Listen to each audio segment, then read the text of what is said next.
You will have to become someone you've never been before.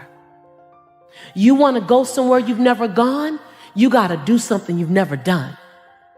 You got to say something you've never said. I'm on government assistance and I run out of money and I had to buy Pampers for Jelani.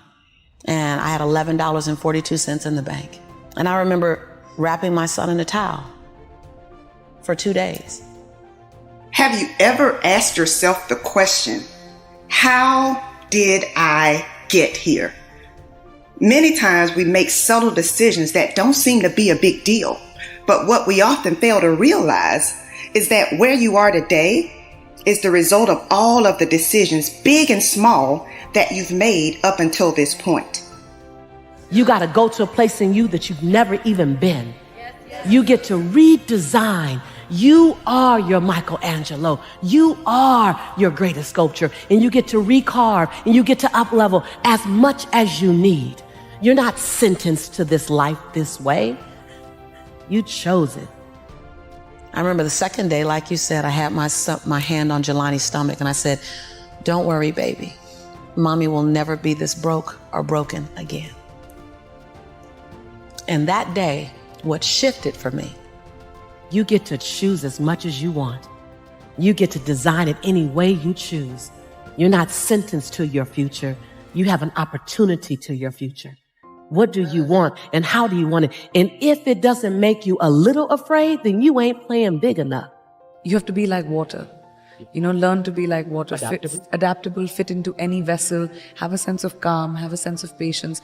But ambition is extremely important. And I don't just say this to girls, I say this to boys and girls. Just everyone who wants to be able to have a purpose in life, have an ambition, have the guts to find your glory. It's extremely important to have guts, to have conviction, to be able to say that, this is what I want and I want to achieve it. The key is to learn how to separate your feelings from your performance. Yes, some days I don't feel like working.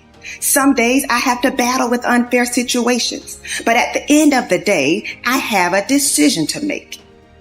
When you get to the edge, your brain will always tell you to step back. It's always going to tell you to step back because you can fall. Always. It's going to tell you to step back because before you fail, ask yourself, what's my dream? What's my dream? I came to challenge you to play in the biggest field you've ever played in. I came for you to challenge the fear that might be inside of you and to redesign and reprogram it. You look at it long enough, you be with it intimately enough, and it has to dissipate. You are the designer of your destiny. Honesty is very important in relationships, whether it's with friends, whether it's with family, whether it's with your loved one, whether it's in a romantic relationship.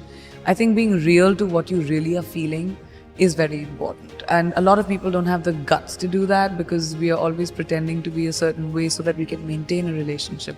But I think the healthiest relationships happen when you have the ability to call out someone and say, well, that's not right, or I don't feel a certain way and you're wrong or you're right, and to be able to talk about it.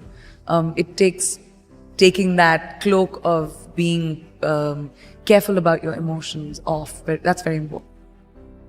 One of the hardest things I've had to do is confront mediocrity in my own life.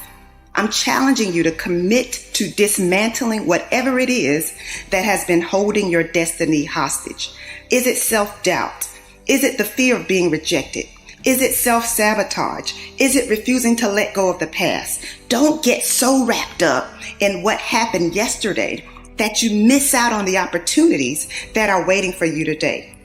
Remember, whenever one door closes, there is another door waiting for you.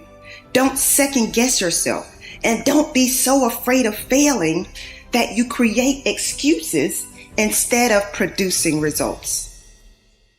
And so you keep playing at 79 watts when you know you're supposed to shine at 159 watts.